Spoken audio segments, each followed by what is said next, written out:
చూడండి విజయ గారు నందగోపుడితో మన చిట్టి ఆడుకుంటున్నాడు. అసలు ఎంత అద్భుతంగా ఉందో ఈ దృశ్యం. పిల్లల్ని తీసుకెళ్తున్నాను కదా అందరినీ లంచ్కి, ఆనందంగా గెంతుతున్నాడు ఇక్కడ చిట్టి.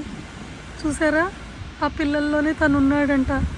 అసలు అడియన్ బాధపడుతుంది, ఏకాదశి రోజు వాళ్ళు మీటు అవన్నీ తింటారు కదా.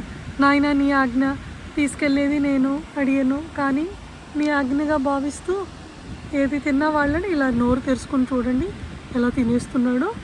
అబ్బబ్బా భలేగున్నాడండి.